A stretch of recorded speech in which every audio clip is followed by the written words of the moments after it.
I think most of you know what a number 10 can is, but in the case that some of you might not know what they are, I didn't bring one in here, so I'll just describe it to you. It has capacity of about 14 cups, and most of them that I have seen are sealed on the top and the bottom just the same with a hard, not aluminum, hard steel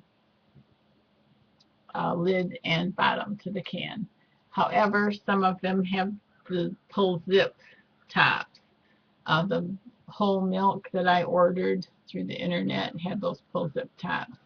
I kind of would probably shy away from those for the most part because they can be penetrated easier.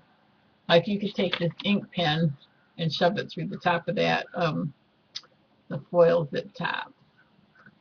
So I would imagine you could have a potential problem with infiltration there. So at any rate, what I was going to say was if you have food product and it's in a number 10 can, or even if it's in the smaller cans, which a lot of the smaller cans, the 2.5 size cans are about a quart. Oops, they're about that big around at the top. They hold about a quart, and those 2.5 size cans a lot of times will come with the zip tops on them. That's not my first choice for obvious reasons. But once food has been placed in number 10 cans or possibly 2.5 size cans or quart jars, canning jars with a lid, and they've been sealed with an oxygen absorber, I prefer not to open them, and I'm going to tell you why. Because they're good to go. They're especially the ones that are sealed with oxygen absorbers with a hard top and hard bottom. They're good to go. They're going to stay in good shape. Pretty much come heaven or low water. They're going to be in good shape for a good long time to come. They may not be easily replaceable. Now, if you live in the area of the country that sells these products at your grocery store, because there are some even big box stores, I never was familiar with that term, but there are even some big box stores that sell the cans that way. So if you can replace them easily, I still wouldn't do it because in most cases you can buy it without the packaging at a lower price and rotate that. So like if I have macaroni or noodles or mashed potato flakes or something in a can, it stays put. It's marked, it's sealed, it's away from moisture, it's away from extreme heat. I'm good to go. It stays where it is because I might have grandchildren someday that will eat it.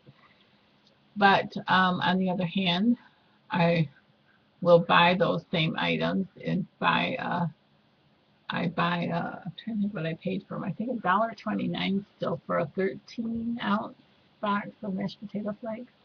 So those I buy and I use, and then you don't have all the money tied up in the container. But if you live in an area, you're going to do what you want to do anyway. You're not going to do what I tell you to do anyway. But if you live in an area where your grocery stores carry the food storage products in the cans and they're sealed with oxygen absorbers and they're good for 25, 35, whatever years, then, you do what you want to do.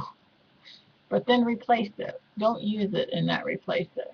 I would much rather buy a box of potato flakes and use that and pitch the box and use the next one and pitch the box and keep doing that than I would get into my food storage and start opening those cans. They go pretty quick, especially when you're using things like mashed potato flakes. You can very easily use one whole can of mashed potato flakes in 3 meals for a small family. Very easily do that. So I like to keep my stuff that's in the cans in the cans. There's no need to rotate it. And seems like there was something else I could just say about that, but I can't think what it is just now. So think about it. You do what works for you, but what works for me is once it's in the can, I'm good. I'm home. I leave it there. God bless your efforts to prepare, make it happen.